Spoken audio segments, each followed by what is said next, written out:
بسم اللہ الرحمن الرحیم، السلام علیکم ورحمۃ اللہ وبرکاتہ۔ آج ہم بات کریں گے خواب کے اندر مسجد کو دیکھنے کے حوالے سے۔ اس کی مختلف صورتیں ہیں اور ان کی مختلف تعبیریں ہیں۔ اگر آپ ان تمام صورتوں کی تعبیریں جاننا چاہتے ہیں تو اس ویڈیو کو آخر تک ضرور دیکھیں۔ خواب کے اندر مسجد دیکھنا دیندار اور پرہیزگار ہونے، نیکی کی طرف رغبت کرنے کی علامت ہے۔ خواب کے اندر مسجد کو آباد دیکھنا دیندار ہونے، اسلام کا خادم ہونے اور برائی سے نجات پانے کی علامت ہے۔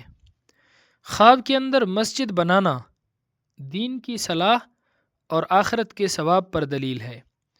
خواب کے اندر پرانی اور ویران مسجد دیکھنا اگر بوسیدہ اور شکستہ دیکھے تو دین میں خرابی اور مصیبت پیش آنے کی علامت ہے۔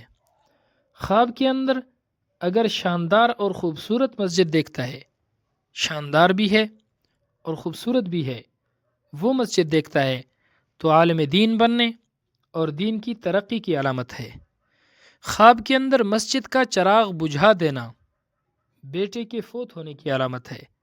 ایسا خواب دیکھنے والے شخص کو چاہیے کہ وہ صدقہ کرے، کیونکہ صدقہ ہر آنے والی مصیبت کو ٹال دیتا ہے۔ خواب کے اندر مسجد کا دروازہ بوسیدہ دیکھنا دین میں کمزوری پیدا ہونے یا امام مسجد بدعقیدہ ہونے اور مسجد ویران ہونے کی علامت ہے۔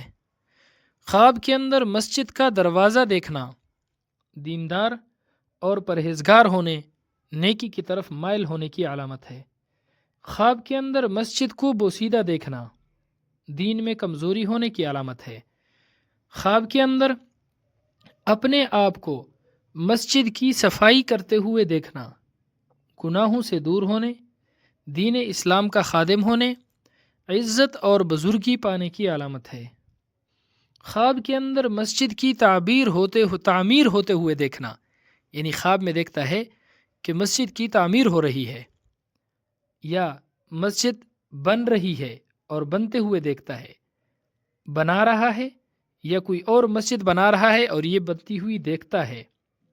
اس کی تعبیر دین میں مضبوط ہونے، اسلام کے اندر ترقی پانے اور لوگوں کا اسلام کے پابند ہونے کی علامت ہے۔ خواب کے اندر مسجد میں اذان دینا بے حساب مال ملنے، انجام اچھا ہونے، حج بیت اللہ نصیب ہونے کی علامت ہے۔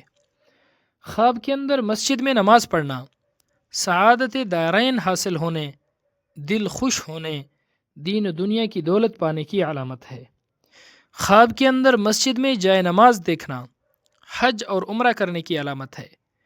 خواب کے اندر ویران جگہ پر مسجد کو بنانا دین کی صلاح اور آخرت کے ثواب پر دلیل ہے۔ اللہ رب العزت ہمارے خوابوں کو ہمارے لیے باعث خیر و برکت بنائے۔ السلام علیکم ورحمۃ اللہ وبرکاتہ۔